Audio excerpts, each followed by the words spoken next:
What's up, collectors? Welcome back to Films by Color. We usually talk about collecting and physical media on this channel, but today we're doing something a little bit different. We're going to have a long-form discussion video, a conversation about Pier Paolo Pasolini. And I've got two co-hosts joining me tonight. We're going to keep it physical media related because we are going through the entire Pasolini 101 box set put out by Criterion. Fantastic box set.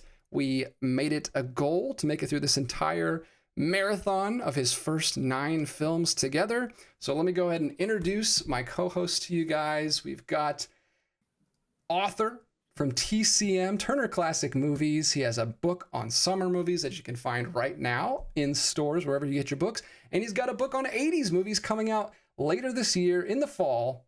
It's John Malahai. Welcome to the show. How you doing, man?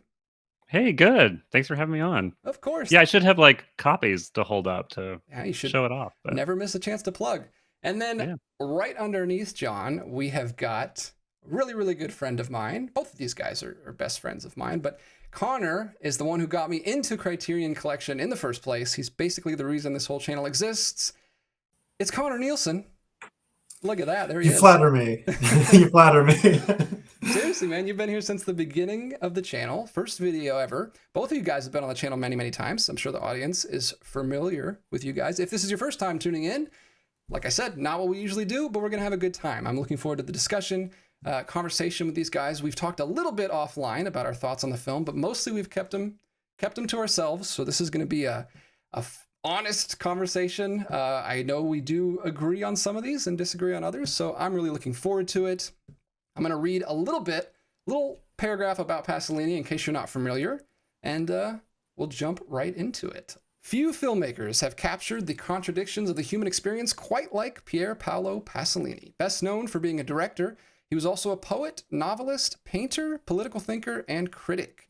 Among his other mediums, Pasolini used cinema as a canvas to explore the struggles of faith, poverty, sexuality, and the creeping rise of consumerism in post-war Italy. His films are raw, confrontational, sometimes deeply uncomfortable, but always alive with a sense of urgency and a desire to get at some deeper truth beneath the surface of modern life. Today we're diving into Pasolini's 1960s films, from his grounded neorealist-inspired debut Accattone to his lavish, mythic, hyper-allegorical adaptation of Medea. We'll even be talking about his brief venture into documentary filmmaking with his 1964 film Love Meetings.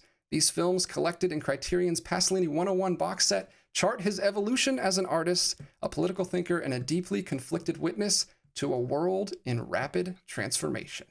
And I want to jump right into your guys' thoughts on Pasolini.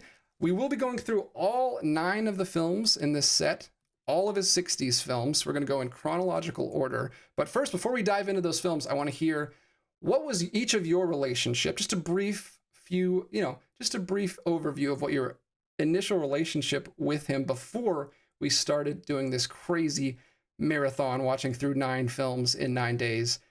Crazy. Maybe I would say I do recommend it, but we'll talk about it a little bit later. I think from what I know, I was the biggest Pasolini fan going in. I had seen 5 of his films. I had seen the Trilogy of Life and 2 other of his 60s films that were in this set. I was kind of raving about Pasolini to Connor for quite a while. John, I think you had seen 3. I think you saw 2 of his films in college, and you had seen Salo, and then Connor, I think you'd only seen Salo, only one of his films. Ironically, you two had both seen the one film that I haven't seen that Pasolini's made. So interested to hear your perspective. What would you say your relationship with Pasolini was, John?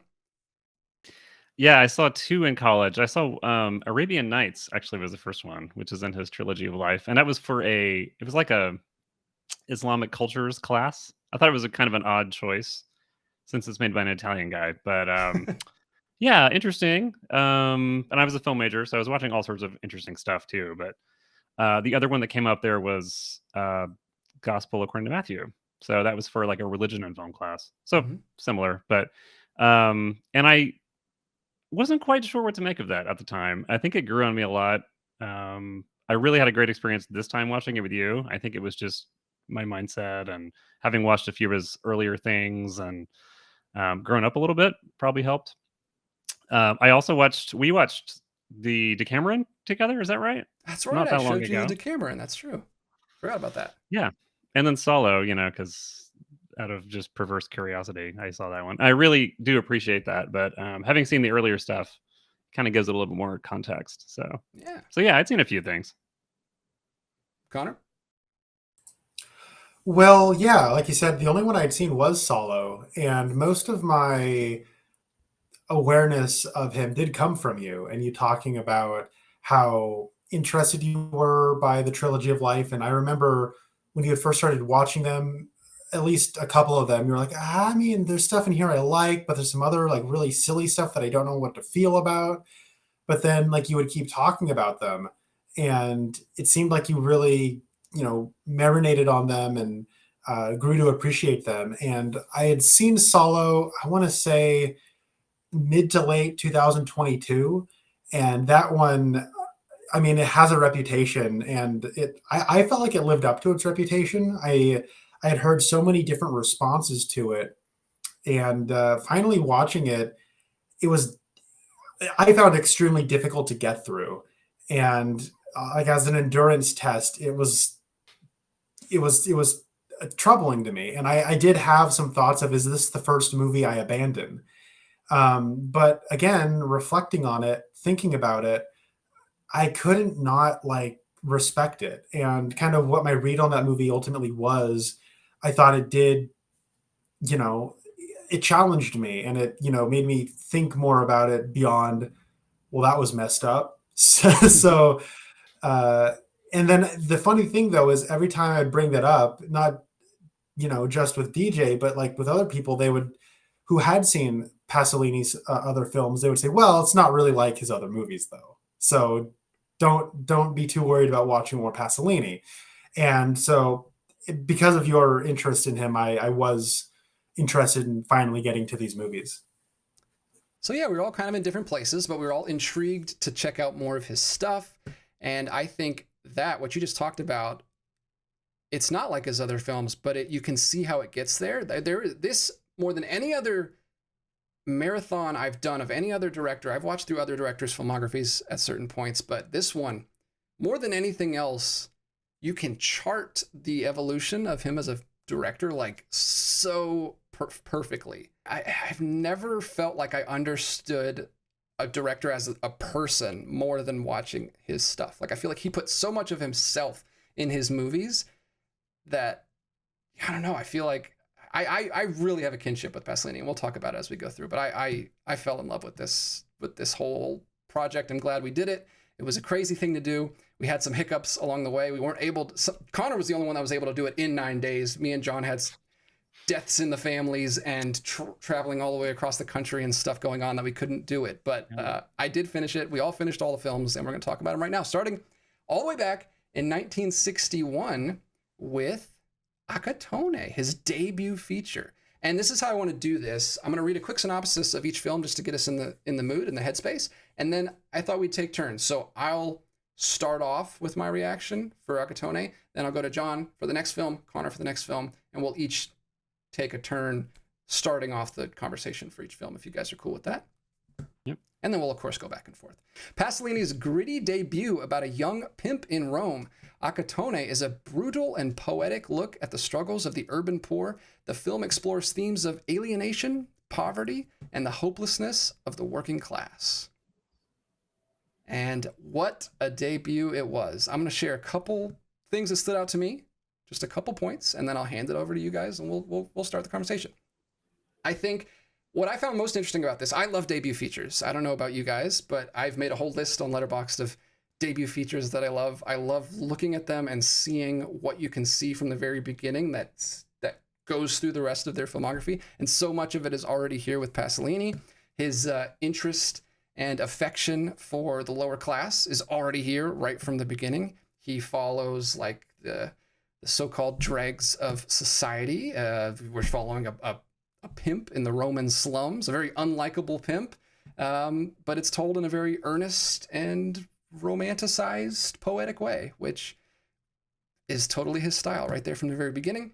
He also has a strong influence from Italian Neorealism, which you can see right from the very beginning. He shoots on location. He much prefers to shoot on location, very naturalistic locations, and he likes to use non-actors, which we'll talk about a lot, because pretty much throughout all of his films he likes to do that. And then also right from the beginning, we've got his tendency for the provocative. He is highlighting problems in Italian society during this time period that the mainstream wants to downplay or just pretend doesn't exist altogether. And he really made kind of both sides of the political spectrum angry with this film right off the bat. So I don't know. I think there's so much in here that carries through the rest of his films that I think it's very interesting. He also, one more little bonus. I like that he, right off the bat, is already juxtaposing the profane with the sacred. He's constantly showing like religious imagery. He scores this pimp's life with the Bach passion of Matthew's passion. So he's already like ticking people off from the very beginning. And yeah, it was a fascinating debut feature. I think you guys liked it a little bit more than me, so I'll turn it over to you. But what I did like was, looking back on it, all the stuff that comes up later. Looking at it as a debut feature specifically. Yeah, had you any experience with like neorealism going into this? It kind of feels like not a mashup, but it's sort of a combination. You can see influences of like neorealism. Obviously, it's shot in the slums around Rome, and it's featuring largely non-actors, and it has that sort of gritty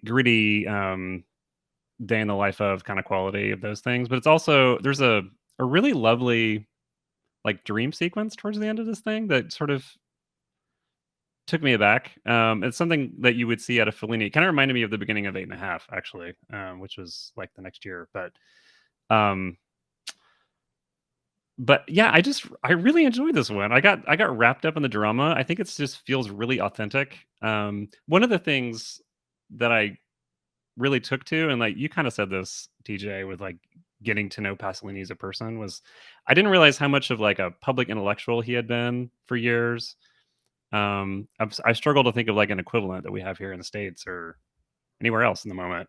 But he was known as a poet and a thinker, and like sort of depraved, and by standards of 1960, and he was a major figure. And then he started making movies, and it was kind of like, I don't know, it's just like if a writer today just started to be a screenwriter and then a director and begin a film career, because he had this famous novel out like early in the 50s, and then it basically was it was about kids in the slums around Rome, and that kind of turned into this movie in a sense.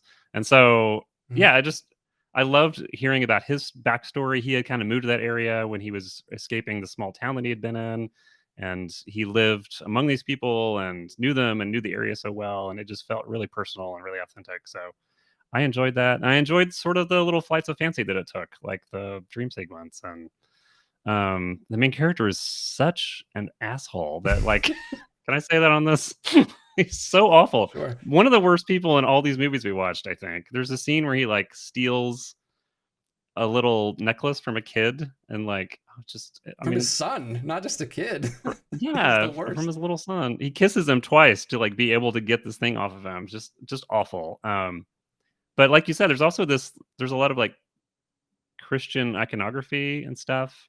There's a famous shot of like a statue, like an angel with a crucifix, and he's standing there on top of the bridge before he dives off. And there's moments like that in this that kind of make you feel like there's not some connection, not that they're making him out to be like a martyr, but I don't know, it's just drawing interesting parallels with other influences and things in Pasolini's life. So I really enjoyed it.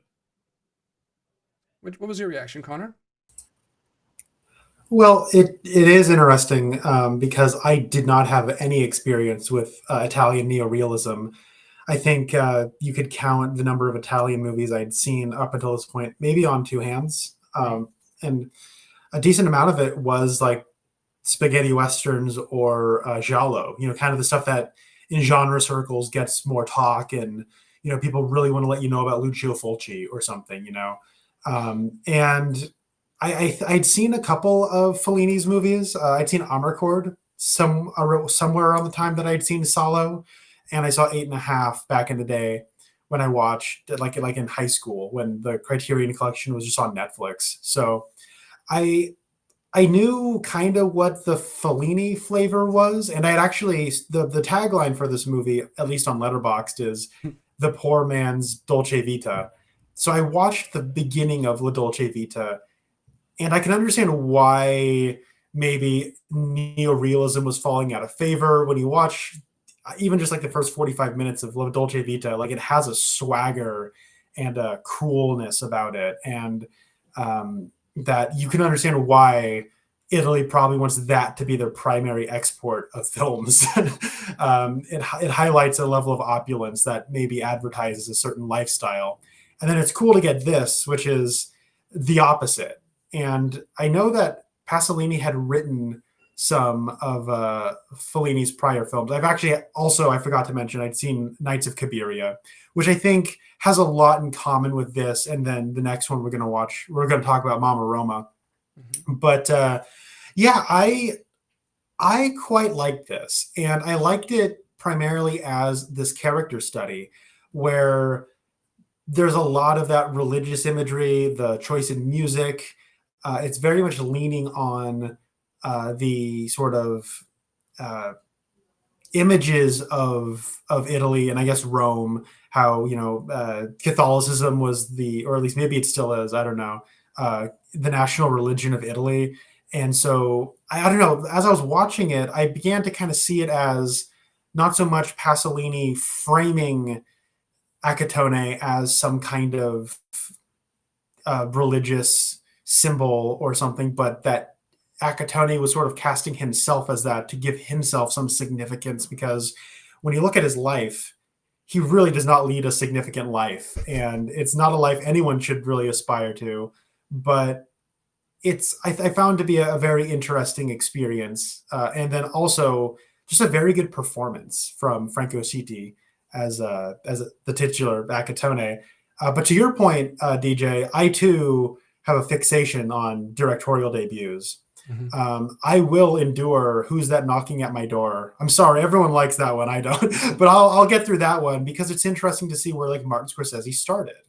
I like watching Following, Christopher Nolan's first movie, and you can just keep going down the line. There's something compelling to look at, what's there at the beginning, what still needs to get figured out. A lot of the times people with their first movies, especially at this time, don't really know what they're doing. And so they're experimenting, and there's like lens choices in this movie that are so cool. And there's like composition picks, like choices where sometimes it'll be hyper composed, and then other times it'll be like really dirty and like handheld and kind of like they stole the footage almost. So I think there's like, I say that, but it does feel cohesive. It doesn't feel chaotic and random, but I quite enjoyed this, honestly. Yeah, I did too. We'll get into Mama Roma. I liked Mama Roma significantly more, and I feel like maybe that's because it is a little bit more streamlined, a little bit more polished, a little bit more focused. And I know one of the things you loved about this one, Connor, is I don't remember the word you used, but kind of the unorderliness of it and just kind of how raw it was. And maybe on second viewing, I would appreciate that more now having gone through everything. But starting this marathon with this one is a little tougher. And I don't know if I would, I know you guys would probably disagree with me. I don't know if I would recommend this as a starting point for people to get into Pasolini, because I think there's so many other better starting points. But that's a question I want to ask at the end of this whole discussion, is what you think the best starting point is. So we'll get to that a little bit later. But anything else you want to mention about Accattone? Beautiful debut. Like, as far as, like you said, the technical side, the fact that he's just learning how to do this stuff is ridiculous. But you can tell he's already an artist before he becomes a filmmaker. He, like I said, he was an author and a poet and a painter, which really helps. We haven't talked about his like compositions, but everything, even this very like neorealist film, the compositions look very painterly. They look like Renaissance paintings already right off the bat, which is supremely impressive. And even if I didn't fully buy into the character like I wanted to. I still was transfixed by the visuals the whole time.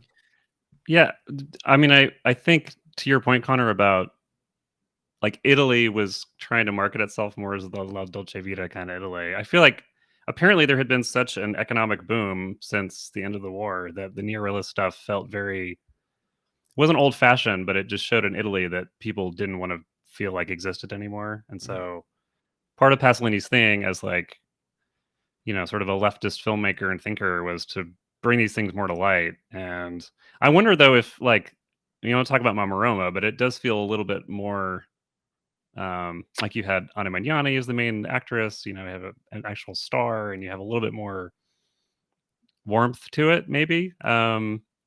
And they live in a different area and stuff. We'll talk about that in a second, but I wonder if that transition has something to do with the reaction to this film. Yeah, it's certainly possible. It's interesting that it was generally disliked, at least in Italy when it came out. But worth noting is that Bernardo Bertolucci is credited as the assistant director of this movie. I think it's his first film credit, which is pretty cool. But beyond that, though, I really like, at least in the writing, there's a poetry, like kind of like a poetic way that the events sort of get called back because it's pretty vignette heavy. But it does have I took some notes that in the opening. By the way, the first like 20 to 30 minutes, this must like when foreign audiences watch a movie that's been written by Aaron Sorkin and like the subtitles must be like going off like crazy. This was what that was like for me anyways. I was like, what? Yeah, Hold on, let me experience. pause. Let me go back. Let me read these. But one of that older beggar man who's in the opening scene, who actually shows up in a few of the other movies here, he says, "Now I see you in the light," and this was kind of like a reminder I had because there's like this Maddalena character who is his one prostitute that works for him. We see her like working that corner at night, and then the next time we revisit that location, it's during the daytime where they're sort of driving by with that Sylvia character who ends up becoming Accattone's next prostitute. And then the next time she revisits that place, it's nighttime. And so it's like this interesting poetry going on there. And I just kind of find it very interesting as there's this kind of inevitability to it where I get the feeling Accattone wants to change and he makes half-hearted efforts to change, but ultimately he falls back into his old routine and changes more the people around him to serve his needs, which I think can only like lead in destruction, and it ultimately does. But I thought it was quite good. All right, well, that's a good place to jump into Mama Roma here, film number 2. I'll give a brief synopsis, and then I'll turn it over to you, John, for your initial reactions.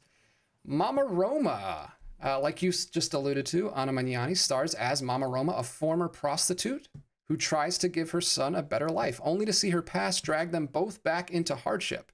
The film explores the tension between aspiration and the brutal realities of the lower class in post-war Italy. It stars Anna Magnani and a newcomer, a very young guy. I think this was his first film, Ettore Garofalo. And then Franco Sitti comes back, basically playing the exact same role for a couple scenes, which is a lot of fun. This is a very much a parallel film. I think these are known as twin films. They're basically the exact same themes and a lot of the same plot and like stuff going on in both films. So what was your initial reaction to this one, John?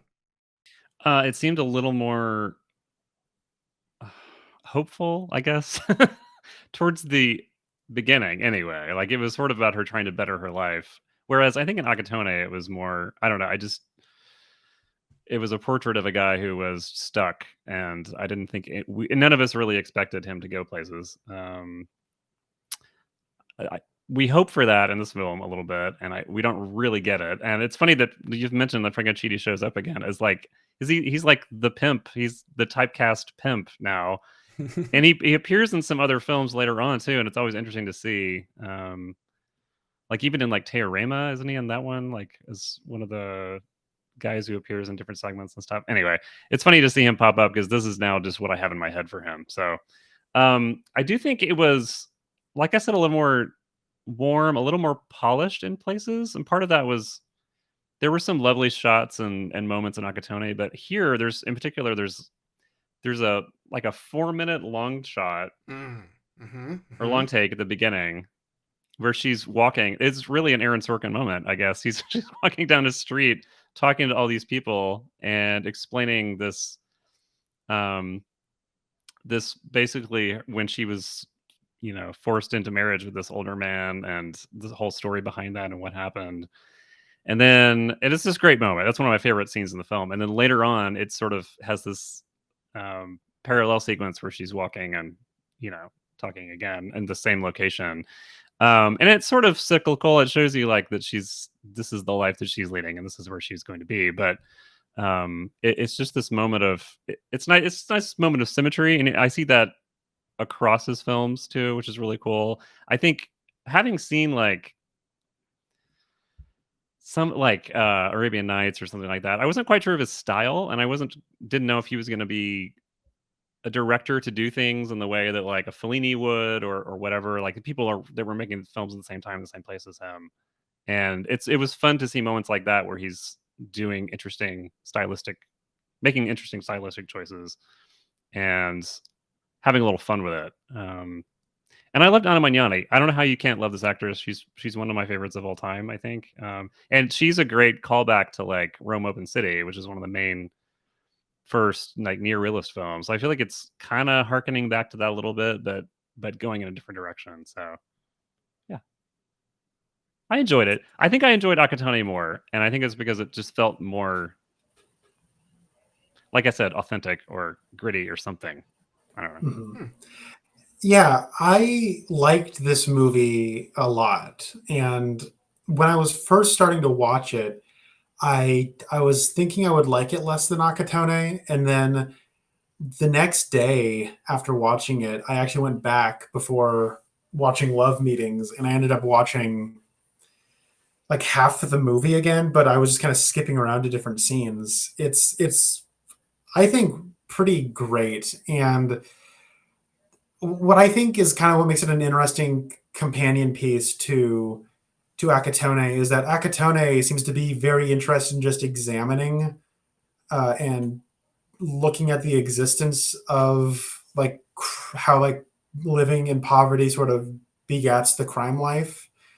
This one does seem more interested in like the how and why it happens, like and how it gets perpetuated, because Mama Roma wants a better life for her son.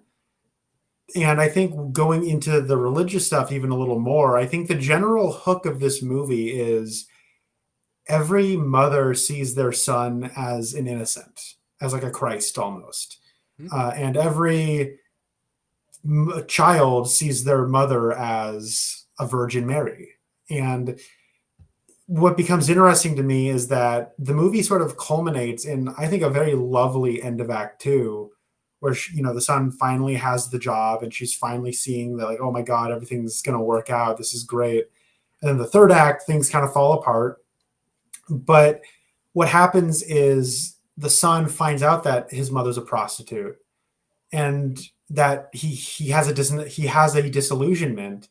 And what I found very interesting is that by that point, Franco Citti and him had sort of met, and he doesn't know that Franco Citti is a pimp, but the son starts acting like a pimp and starts like pushing his friends around, like calling shots and like kind of being commanding in a way that he hadn't been before.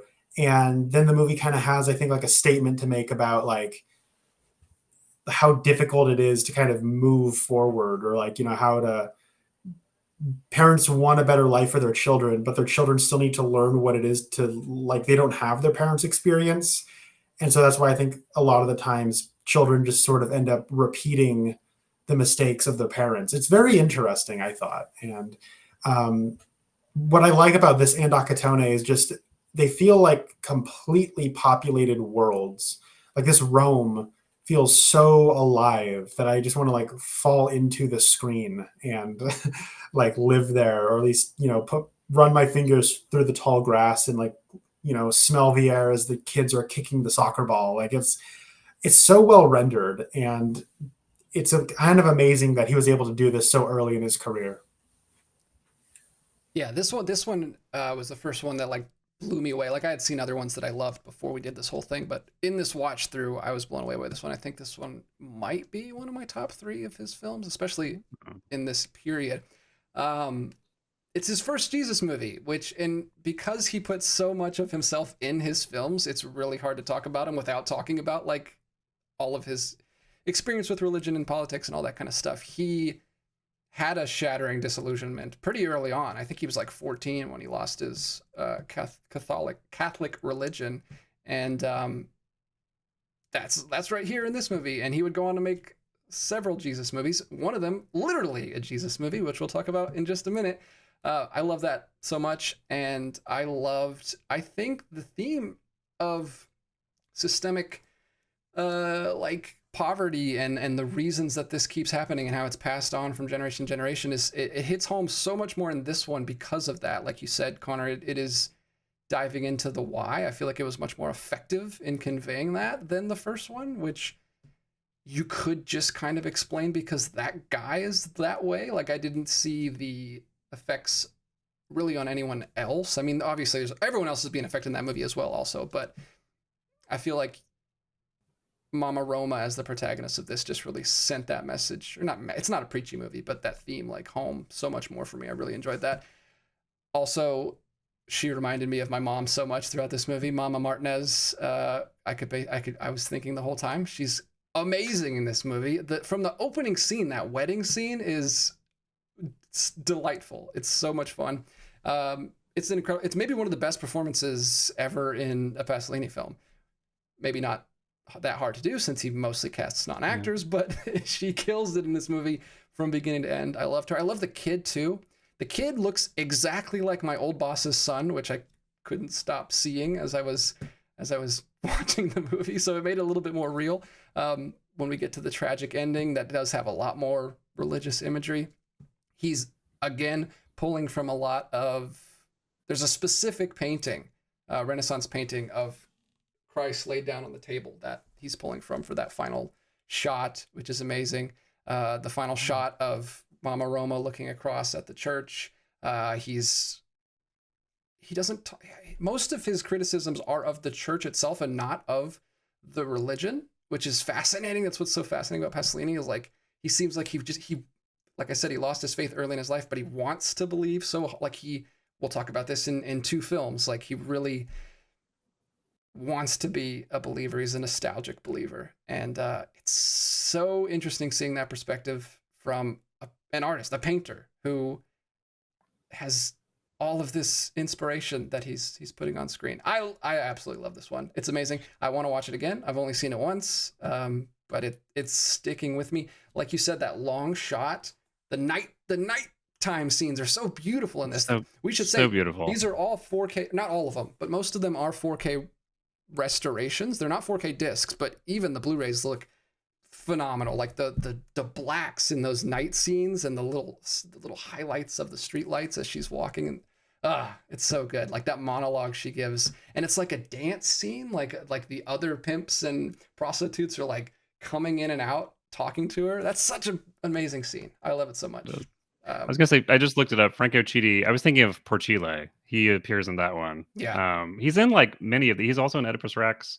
Mm-hmm. He's in all 3 of the trilogy of life. Yeah. He's in a ton of. Yeah, I knew him from the Pasolini's films. Decameron before we started this whole thing. That's where I first knew him from, and seeing him in this so much younger in Accattone, I was like, whoa, that's so weird. But yeah, that's 1962, Mama Roma. Those two go hand in hand. Like I said, they're twin films, very, very similar. Now let's go to something completely different. This is fascinating. He makes 2 near masterpieces, according to a lot of people. A lot of people do call these masterpieces, and then he just, like Walt Disney, after he hit it big with Mickey Mouse and then immediately started Silly Symphonies and did something completely different, he decides to make a documentary film about sexual repression in Italy. What? Like, what in the world is he doing?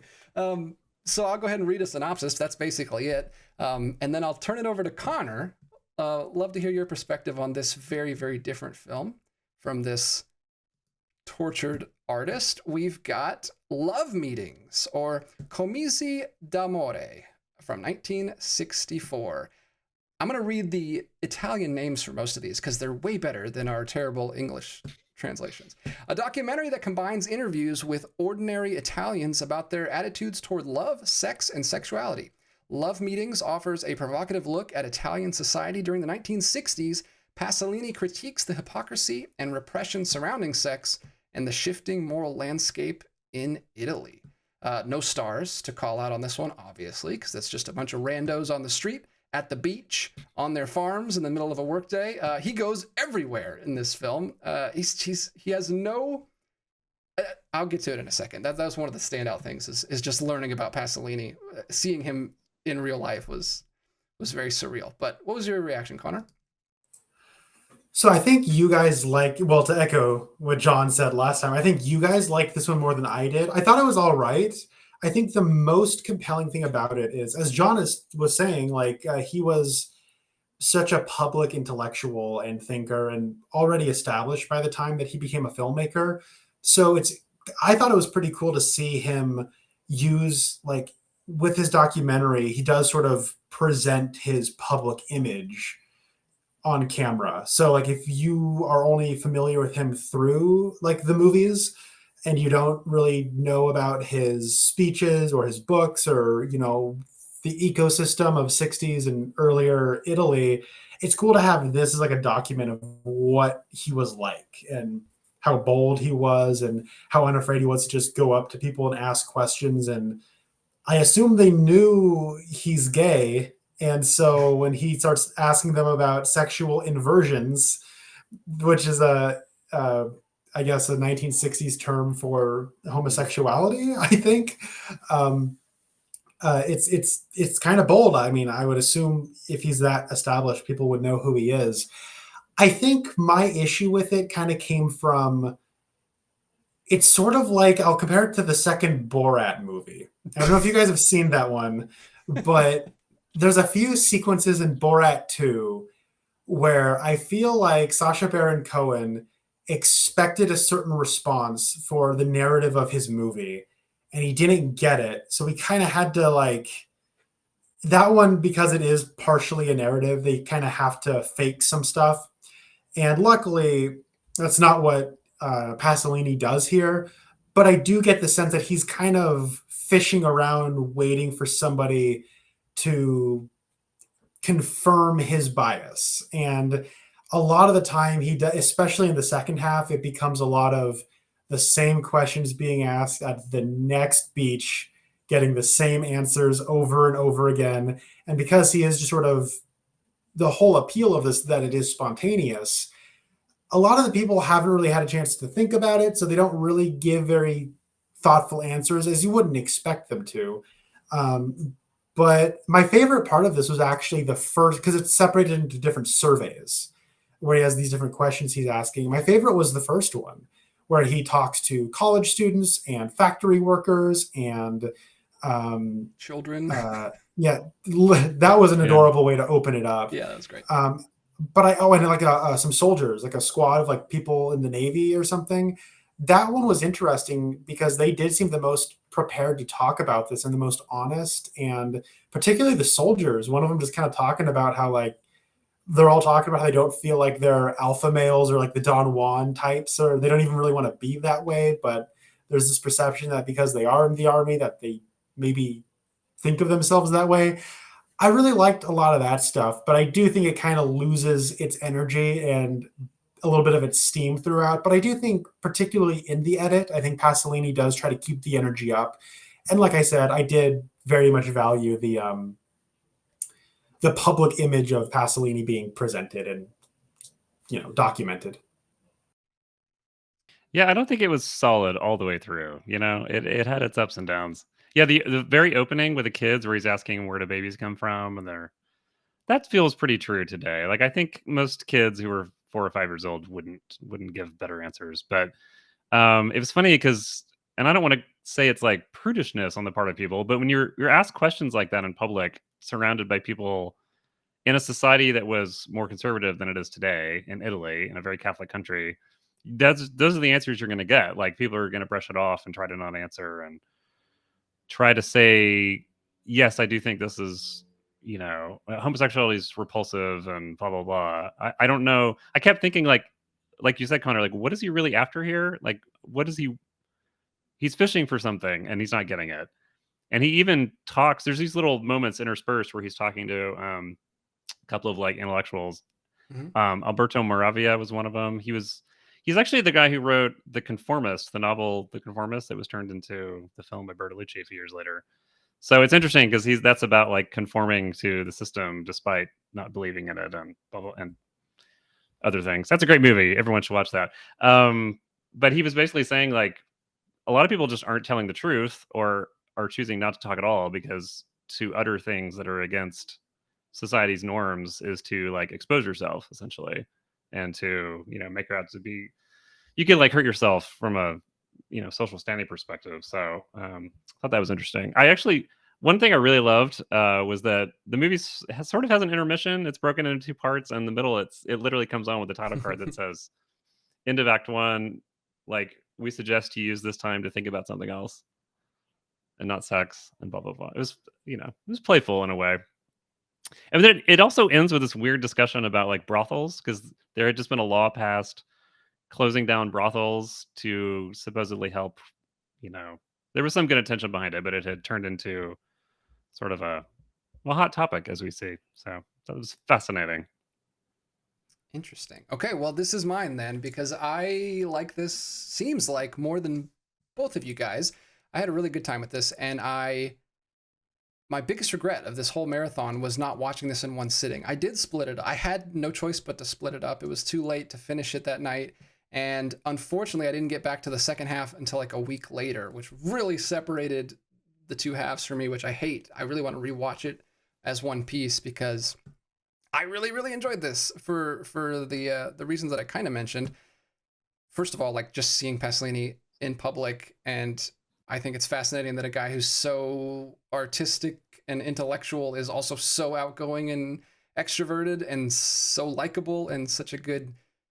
He's so quick on his feet and he's just having these conversations. He's not working off like a script or anything, and he's just really good at pushing these people. And I don't know. I disagreed that he wasn't able to pull. I thought he was pulling a lot of things out of these people. I thought what was my favorite thing about it was how honest some of these people were, and especially there's several scenes where there's two people arguing with each other like in front of us. So fun seeing like people saying one of my favorite scenes was the guy like holding his kid, reinforcing family values, and then this other single guy here who's saying no, divorce is fine, we shouldn't be marriage is old fashioned, and he's like he must be single, and they literally turn and start yelling at each other, and it happens a couple times with some women yelling at each other, speaking out. It happens more in like the lower class areas where they don't feel like they need to conform and be as like you guys were talking about, they don't feel like they need to hide their feelings as much. But I thought it was fascinating. I loved hearing the honest opinions of these people from this period. Maybe it's just that he's Italian. Maybe that's why he's just automatically so good at talking with people. But I was amazed that he was that. He's a Renaissance man. I really have really like this Pasolini guy. Another big thing that I saw in this was his humor sensibilities coming out for the first time. That was you could see him a little bit in Mama Roma with some of the scenes with Mama Roma, but here it's really starting to show, and we'll see it as it goes on in one of his short films later on, and then in one of his full feature-length films. But he's really messing around with the editing. There is like sound effects going on, like cow noises, and there's these title cards that keep coming up with silly sound effects, music cues, like he's doing humorous Elvis drops at certain points throughout the runtime. I liked it quite a bit. I liked that he was playful.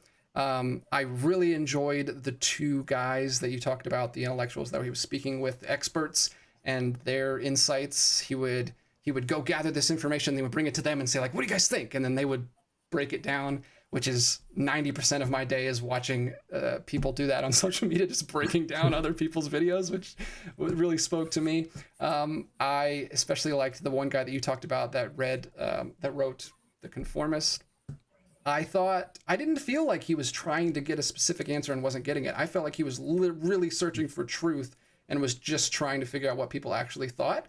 And he doesn't ultimately get an answer, but I think along the way, getting to that point, he paints this beautiful like tapestry of tradition versus progress, which I thought was so appropriate for his work. And we see that's like his main theme throughout the rest of his work. And it wraps up so beautifully with that final scene, which is the wedding scene. And it's shot amazingly. I love every second of it.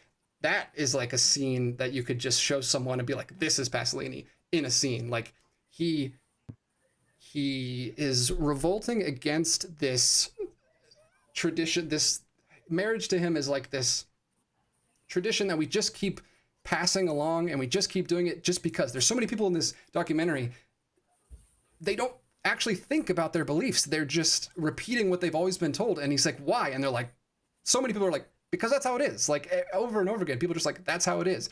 That's tradition. It's comfortable. It's safe. I'm conforming to that. I don't need to think for myself. And that is wrapped up beautifully in this final scene, because Pasolini, though he hates these kind of sacred traditions that we hold to, he also finds beauty in them, and he also shows them. He illustrates that, like, he doesn't believe in marriage, but at the end he shows it so beautifully in that scene. And that's going to go through the rest of his films. It goes through Gospel According to Matthew. It goes big in Medea. Like, he is constantly battling with the old versus the new. Like, he is a guy that, and this is something I really find a kinship with him. He sees like sacred mythic qualities in everything, even the little mundane things. And I thought that was amazing. One of the quotes that I love from the guy who wrote The Conformist that I wanted to read because I wrote it down, is he said, "Belief that has been built through reasoning and accurate evaluation of reality is flexible enough to never lead to indignation.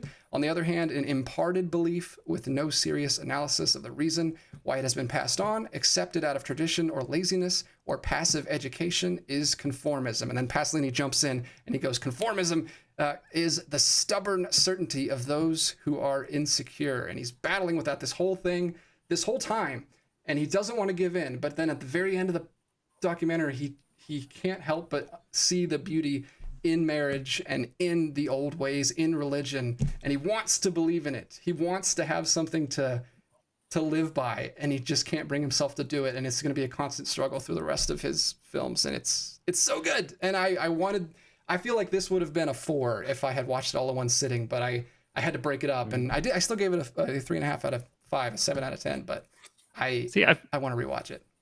I feel like what you're responding to is like his love for people and the traditions of people. Like, I don't think he has anything against other people getting married. It's a joyous thing for them, and it's people of all walks of life who go through this tradition. Religion is the same way. There's moments like, and we'll talk about this in the next film, big film, but there was a moment in Knights of Cabiria that one particular scene he wrote where Juliana Messina's character, and she's also like a sex worker, she goes to this like religious, like a pilgrimage thing, and has this moment of just like spiritual awakening or something, and this really emotional moment. And I think he finds it legitimate. You know, he may not be a practicing Catholic himself, but I think he appreciates the experience that people have with it. And just like he was filming people in the slums in Accattone or something, I feel like he's okay with people revealing their true feelings and desires and emotions and all that stuff on camera. So it's nice to see him actually talking to real people. I appreciate a good like talking head documentary from actual people at the time. I really enjoy that sort of thing, which got me through the movie, even though I was a little frustrated with it. I will say I agree with you, DJ. My favorite character who he interviews is the dad holding his son, because that guy was somebody who I think believes differently than Pasolini, but he wasn't like, to use a contemporary term, like or a modern term, like a non-player character. Like he had been raised in this tradition, but he had thought about them, and on a belief level can reinforce why he's saying what he's saying. And I think that's why Pasolini was so quick to start asking him, like, the why. What do you think about this? Huh? What do you think about this? Huh? What about this? And the guy had an answer for like all of it. And that to me was when it felt the most alive. And that's when it felt like he's kind of getting what he wants. Yeah. But I did appreciate that. It's not like he stops the documentary to be like, this is why this guy is wrong. He lets him speak his piece, and you can understand why a guy who has maybe lived that life believes what he does. Yeah, it was fascinating. Like you said, John, he really loves people. He's not just like making these mouthpiece films where he's just kind of preaching about it. It's really, really important to him. And he's very passionate about it. And we'll talk about it many more times in the very next film. Like you said, you alluded to, this is a big one. And I can't wait to hear your guys' thoughts on this one. This is the Gospel according to Matthew, Il Vangelo secondo Matteo, which sounds way better. It's way better. A faithful and powerful retelling of the life of Christ, Pasolini's The Gospel According to Matthew is one of his most revered works, focusing on the revolutionary anti-establishment aspect of Christ's message. The film blends realism with a strong sense of religious devotion and social critique. Pasolini's version of the famous story. I think we all know the story. I don't think I really needed to give a synopsis of the story, so I just talked about his perspective on it. I absolutely love this movie. This is one that I'd seen before. I watched this a few years ago around like Easter Passover season. This is my introduction to Pasolini. I didn't know anything about Pasolini as a person. I just watched this because of the season. And then it piqued my interest, and then I started watching through the Trilogy of Life because it's also kind of, period pieces, very different than this. I can't wait for you guys to get to those. Those are great. But yeah, this is fascinating. John came over and watched this one with me. I had an even better experience with it the second time. I think it gets better probably every time. I'm looking forward to watching it for a third time. Hard to even pick like a few call out points, but I'll just say a couple things. The biggest thing this time around for me was the eclectic use of music. I found fascinating, and something I didn't really remember from the first time I watched it. Something that I'll go through the rest of his films that we're going to talk about is he is so good at putting together these very eclectic soundtracks that work really well in the context of the film. It opens with this big Congolese mass. Like they made a new mass in Congolese for this film, and it's so cool. It's like it just like blasts you in the face with it, like right off the bat. And then it goes straight back into Bach again, right from the beginning. We should talk about the opening credits because there's always so much interesting stuff in his opening credits. He always uses the same serif font for his opening credits, but there's always such interesting stuff going on around it. We get the juxtaposition right at the beginning of this like earthy music of the people with this Congolese mass music playing, and then it goes right into Bach, Passion of Matthew again from Accattone, and it's that juxtaposition of like modern music of the people and the classic sacred text of Bach right there from the beginning, which is what this whole movie is tackling the whole time. There's also really, really weird choice, but he uses like African-American blues music. Like there's a couple tracks peppered throughout from like Odetta in the 60s and like a 1927 track. I've been listening to a lot of the music from his films this past week because I find it very, very interesting. So the music really stood out to me this time through. The dialogue is completely scripture. If you don't know that about the film, he only uses scripture, which I think frees him up so much to focus on the visuals and the music. And I feel like it's much freer. The visuals are like stunning in this from beginning to end. Like every single scene looks like a painting. And I mean, it could be a silent film. It looks so good. I love what this film looks like. You can see a clear like path from Joan of Arc, Passion of Joan of Arc, through this film right into Paul Schrader and Scorsese when they make Last Temptation of Christ. Like you've got all these visuals, these so many eyes, so many close-up shots of faces, just like Passion of Joan of Arc in this film, and then moving right on to this kind of stripped down, very human Jesus, which we see in Paul Schrader and Martin Scorsese's film, where he's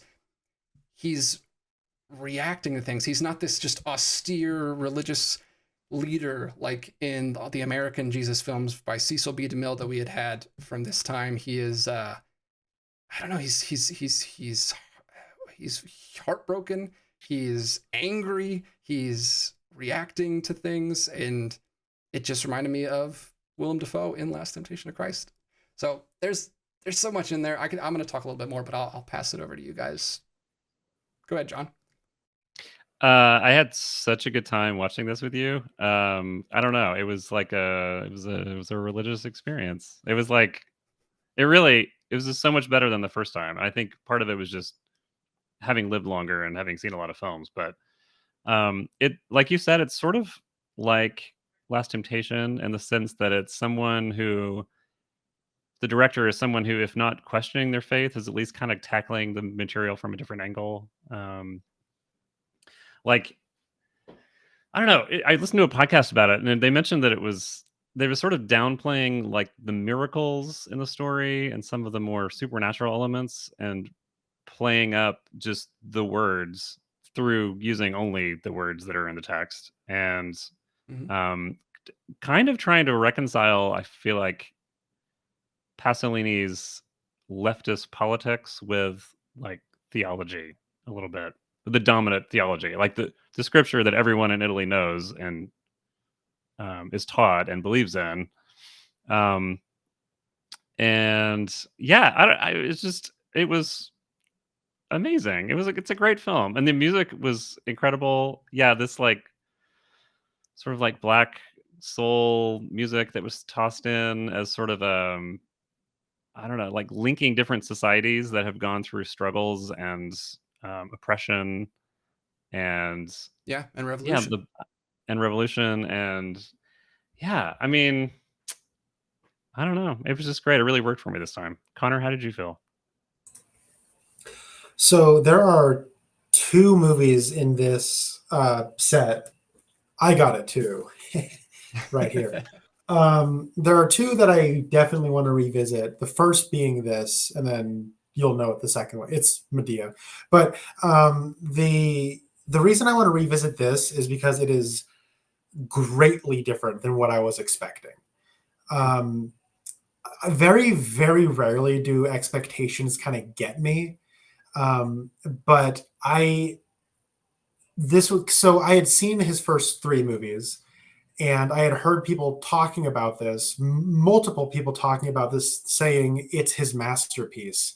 And I think, okay, religious masterpiece. What I was expecting was Andrei Rublev, to be honest. I was expecting something that epic and opulent. And that's not what this is. Like, it's what this movie is, if I had to describe it to somebody, is if somebody had to like ask me the dictionary definition of what art house is, I would point them to this. Because at the core of this movie, you get a very simple artistic premise. Some might even call it a gimmick, but I'm going to call it a premise, which is adapt one of the Gospels, but the only dialogue they can say is the scripture. That's it. Like, now go. And so in doing that, the director has to, what you end up getting, if you gave this to 5 different directors, you're going to get 5 wildly different movies.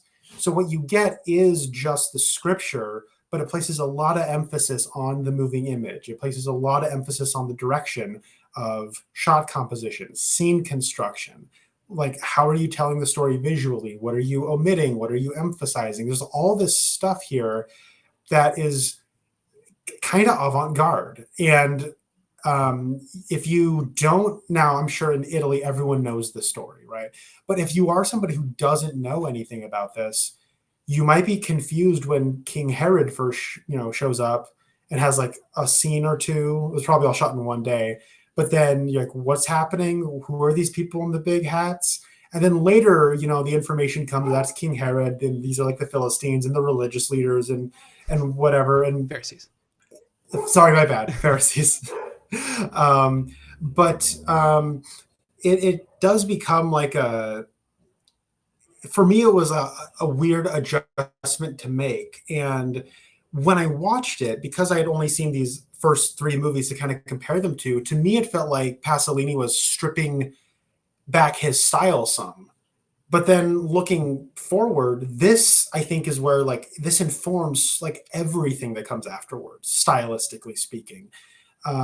He kind of like lets go of um, the neorealism moving forward, when that's still here, but the the silence and the stillness and it, more interested in these characters as pieces in a greater whole. Like there's a lot, and like he's speaking through like these stories that everyone knows, but you can still tell something about who's like it's all like this is art house to me. Like this is what it is. And I really like the insistence on historical accuracy. Like they went to Palestine to shoot this. um, it's kind of looks like a documentary, and like there's like a bunch of like kind of clashing ideas that you wouldn't necessarily think go together. And this being completely different than what I thought it was, I did have to readjust pretty dramatically. So I do want to revisit this because the last half of the movie I was really digging. The first half I was a little lost. I'm not gonna lie, but Yeah. so that's my 2 cents. I think the choice to do only scripture dialogue is fascinating. It forces him to do some really strong visual storytelling. It's basically a silent film, which we'll talk about. I think he likes silent films because he makes a lot of them. And the really strong visuals, and I think the choice to go with just one gospel is a brilliant choice instead of trying to like harmonize, mix them all, mash them all up into one big story like we always do. Like he's able to focus on the message of specifically the author of Matthew, and it's this very earthy, like angry version of Jesus, where he's just railing against everyone, and it's social justice Jesus. Like it's exactly, I see why that gospel resonated with Pasolini so hard. Like he could easily project that on what he was going through in his time in the 60s very strongly. I took to it, I think, a little bit more because it is sort of that, like I said before, someone who is exploring it from more of an outsider's perspective and trying to reconcile it with modern life and all of that. And I think it really spoke to me more than it did 20 years ago when I was more in the religion that I had grown up with. Well, he throws himself full in and makes it as if he were still religious. Like he doesn't come at it from like a critic. He's not tearing apart the story. He's like, he wants, like I said, he wants to believe it. He wants it to be real. He's full. I think he said he wanted to film it as if he was a believer. Like the Catholic Church condoned this movie. Like they were cool with it. They added saint to it, which he didn't like, but they, whoever marketed the film added that for like marketing reasons or whatever. But yeah, I think it's great. I like that I push back a little bit, Connor. I don't think he's trying to do a historically accurate version. He did try to shoot in Palestine. There's actually a documentary or a little featurette on the film. We watched some of it, John. I wish we would have finished. Oh, yeah. I wish we would have finished it because it's fascinating. Apparently he goes to Palestine. It was a whole hour, so I don't think that was going to happen. We didn't have time, but there's a priest. He goes with the priest, and they go to all these different locations, and everywhere they go, he's just disappointed. He's just like, this sucks. This is all modernized and it's been ruined. He didn't feel anything there. He ended up shooting it in Italy where he shoots everything because he felt nothing. It had been all modernized and homogenized and it was all updated, and he didn't feel the sacred qualities that he was longing for when he made it. He also, this is, like you said, the beginning of his mythologizing everything. Like he kind of goes off into his own little fantasy world when he makes movies from after this, and he's pulling from other myths as well, like Greek myths and stuff in his later films, but none of them are accurate. Like he's pulling from all different cultures and giving, like you said, the Pharisees have these crazy hats and like it's like he's he's making a Jesus movie with all of the religious baggage that we have so far, like all the Catholicism like built back into it. It's not accurate to the time, but it's like what Christians of the day would have thought. And it's, the costuming is crazy and over the top, and it's awesome. It looks so good. I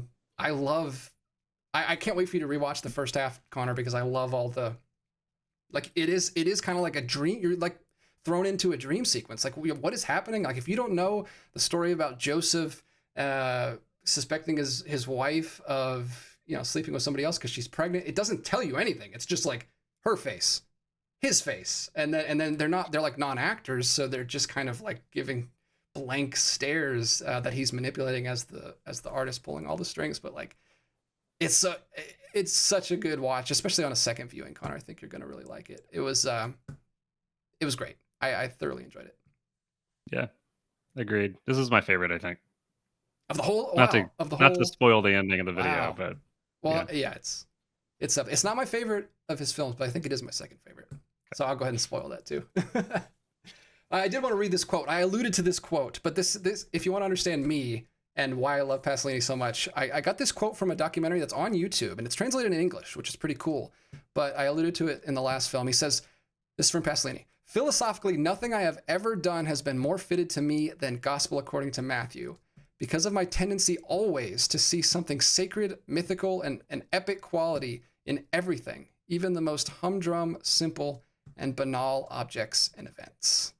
And we're going to see that continue as we go through the rest of his films, as he keeps going back to folklore and mythology and pulling from all these different cultures and imbuing very still kind of neorealist visuals with so much meaning and symbolism and storytelling and parables. And it's the way I like to tell stories. I am a kindred spirit with him in that regard. So I can't wait to dive into his next one. Sorry, go ahead. I was going to say, DJ, to your point, I also like kind of feel a kinship to Pasolini in terms of like, well, going to what John's saying, like I'm not a practicing Christian anymore.